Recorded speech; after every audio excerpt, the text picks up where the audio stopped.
nagiging impluwensya ng globalisasyon sa iba't ibang anyo ng ating kulturang popular. Mula sa musika, pelikula o sa ating mga pagkain, ang epekto ng globalisasyon ay lubos na nakikita at ating nadarama. Sa vlog kong ito ay ating pag-usapan ang mga aspeto ng kulturang popular na nagpapakita ng epekto sa ating globalisasyon. Una, ang musika.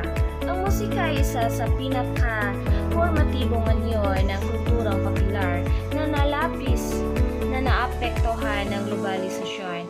Ang pag-usbong ng mga plataforma ng streaming at social media ay nagbibigay daan sa mga kanta mula sa iba't ibang kultura na maging mas madaling ma-access at makilala sa buong mundo.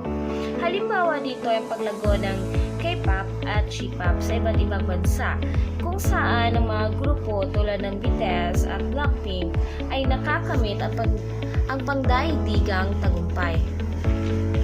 Pangalawa ay ang teleserye at pelikula. Sa pelikula at teleserye ay hindi nakaligtas sa impluwensya ng globalisasyon. Ang mga Hollywood films ay nakakarating na sa mas maraming bansa. Ito ay dahil sa globalisasyon. Habang ang mga local adaptation at remakes ng mga popular na TV shows ay nagbibigay daan sa iba't ibang kultura na makilala ang mga kwento mula sa iba't ibang panig ng ating mundo. Sa pamamagitan ng ganitong palabas ay nagkakaroon tayo ng pagpapalitan ng mga ideya o pananaw sa pagitan ng mga bansa at kultura. Isa na dito ang teleseryeng Descendants of the Sun. Isa itong television mula sa series sa South Korea na unang ipinalabas noong taong 2016 at ito ay naging tanyag at napakasikat sa ating mundo. Ang pangunahing tauhan dito ay sina Song Joong-ki at Song Hye-kyo. Ito ay tungkol sa pag-ibig sa pagitan ng pakikipagsapalaran sa gitna ng mga krisis at pagsubok ang naging sentro ng kwento ng teleseryeng ito. Pinapakita sa teleserye ang pagtutulungan at pagmamahalan sa kabila ng mga pagsubok at hamon ng propesyon ng pangunahing tauhan at personal na buhay. Ang Descendants of the Sun ay ginawang adaptation noong taong 2020 ng Jamie Telepapan.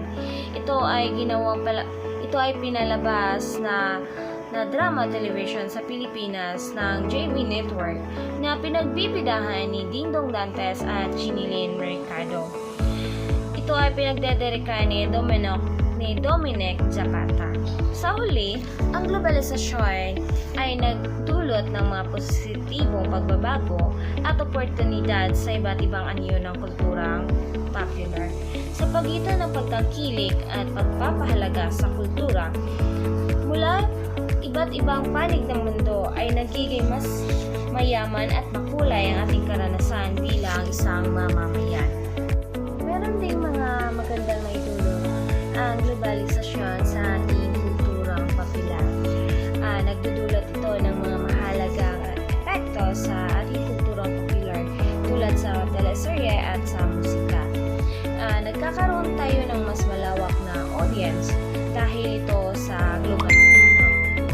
Dahil sa globalisasyon ay mas madaling may palabas at may palaganap ang mga teleserye at musika sa iba't ibang bahagi ng mundo. Kaya nagiging dahilan ito na